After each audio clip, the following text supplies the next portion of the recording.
aukštesnė aš žinutę, pasižiūrėkim, kągi aukštesnysis aš noriu pasakyti, kad dabar geras metas, atsiveria naujos durys, tūzas monetų, geri šansai, sėkmė visur, taigi pasinaudokite tą progą.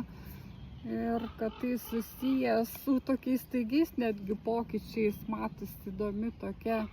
čia situacija, kad atsiveria naujos durys su trenksmu, nes bokštas, taigi kažkokie pasiūlymai, situacijos ateis visiškai netikėtai, bet jūsų aukštesnysis aš žino apie tai ir noriu įspėti,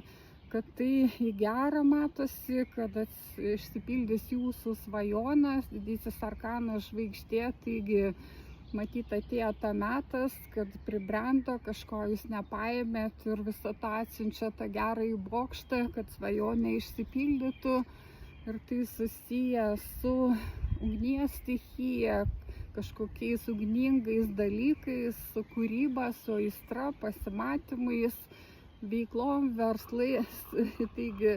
kažkokiom netgi ir kelionėm greitom, kad ta ugnis iš tikrųjų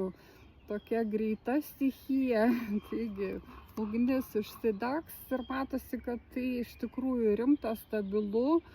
tas toksai žingsnis bus žengtas į tą tokį stabilumą, kažkas tai ir susitiks vyrą, imperatorių, tokį tinkamą ir santykiams, kam tai aktualu žmogų, verslui,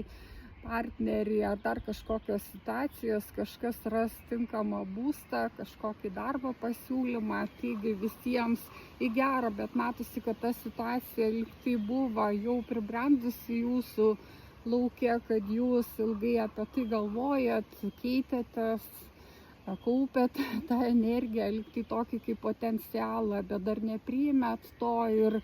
kad su trenksmu tai atsitiks, bet todėl, kad viskas jau sukaupta, kad tiesiog reikia jums tai paimti, todėl ir tas imperatorius kiekvienam savas.